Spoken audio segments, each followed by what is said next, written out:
দরজার বাইরে 2-1 দিন ছাড়া ছাড়া এই সবজির অটোটা দেখা যায়। এনার কাছে প্রায় সবই সবজি থাকে, শুধু শাক ডাকগুলো ইনি আনেন না। সাথে ইনি ফ্রুটসও নিয়ে আসে। তো যা দরকার হয় আমি টুকটাক এনার কাছ থেকে নিয়ে নিই।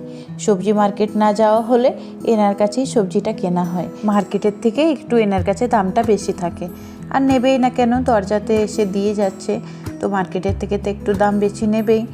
আজকে সবজি ফল মিলিয়ে বেশ কিছু এনার কাছে কেনাকাটা করলাম।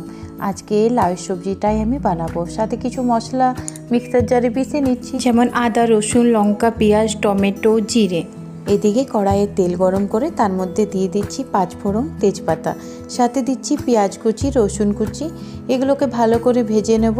পেঁয়াজ রসুনগুলোকে ভালো করে লাল লাল করে ভেজে নেব। এর মধ্যে একটু শুকনো লঙ্কাও দিচ্ছি। তারপর দিয়ে দিচ্ছি বেটে রাখা মশলাটা। এরপর এর মধ্যে দিয়ে দেবো হলুদ গুঁড়ো, লঙ্কা গুঁড়ো, নুন আর একটুখানি জল। বাস এবারে এটাকে নেড়ে চেড়ে ভেজে নেব।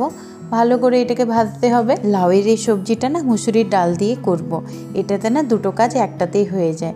ডাল আর সবজি আলাদা আলাদা করে আমাকে করতে হয় না, একসাথেই দুটো হয়ে যায়, আর খেতেও খুব ভালো লাগে।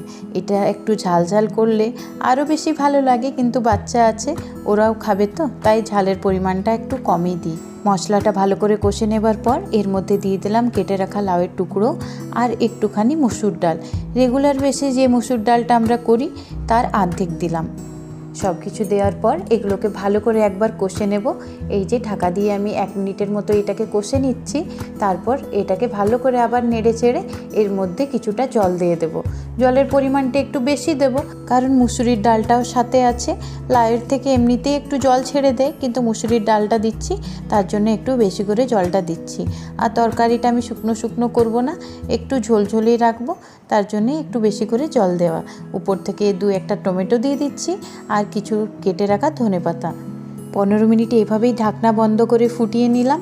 বাস রেডি হয়ে গেছে লাউ ডালের তরকারি।